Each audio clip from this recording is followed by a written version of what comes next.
So hello mga Lods, nag-iisip ka ba ngayon kung ano yung magandang ipakain natin sa ating mga alagang pusa as an alternative sa cat food? Dahil pwedeng ubos na yung kanilang cat food, pwede ring nagsasawa sila sa cat food nyo. So eto na po yung sagot guys, basta't maghanda lang kayo ng mga balat, ulo, at kahit yung buntot ng isda. So ang isda na meron ditong available ay isda ng bangus. So, bale, balat ng bangus ito, no? Balat, ulo, pati buntot. So, ano pa yung gagawin natin dito, guys? So, ngayon, ito yung ipapakain natin sa kanila at ihahalo sa kanin. So, ito na po yung kanin, guys. Hinanda ko na po yung kanin na yung sasakto lang para sa kanilang dalawa. Since dalawa lang naman yung alaga nating pusa, ay sinasakto ko lang yung dami ng kanin natin, ano? So yun guys, ang gagawin natin ay durug-durugin natin itong bangus na to, no? Yung ulo ng bangus, yung buntot, pati yung balat, durug-durugin natin ito.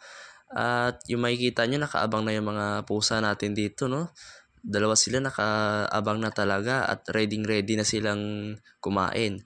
And syempre yan, durug-durugin natin yung isda na to. So ngayon, ilalagay na natin tong mga balat ng bangus na to, mga balat, ulo, sa kasama ng kanin para ihalo na natin, no, para ma-incorporate na. So ngayon pagkahalo natin is kailangan mas natin na maigi, ma-mix talaga natin maigi yung bangus. So siyempre tanggalin natin yung tinik na yan, no, kasi baka mabara sa kanilang lamunan yan. So ngayon idurug-durugin talaga natin ng husto yan, yung talagang pinong durog talaga para swak, para maghalo talaga yung isda sa kayong kanin. So ito na po guys, na halo at na-incorporate na rin natin yung isda pati yung kanin. So ngayon, ready na to ipakain sa ating mga alagang pusa. So yan na. So kita nyo naman guys, talagang inaabangan talaga nila at hinahabol, no? So ngayon ipakain na natin sa kanilang dalawa.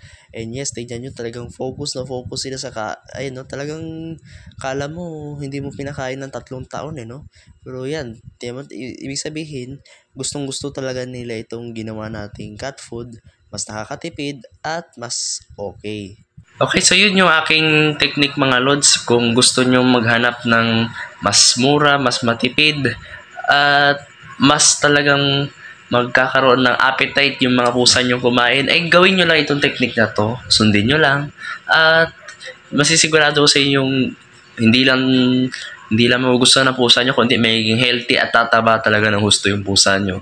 So yun lang po guys. So God bless po. So just like, share, and subscribe po sa aking YouTube channel. And thank you po. Always remember that God is always with us, and He guides us wherever we go.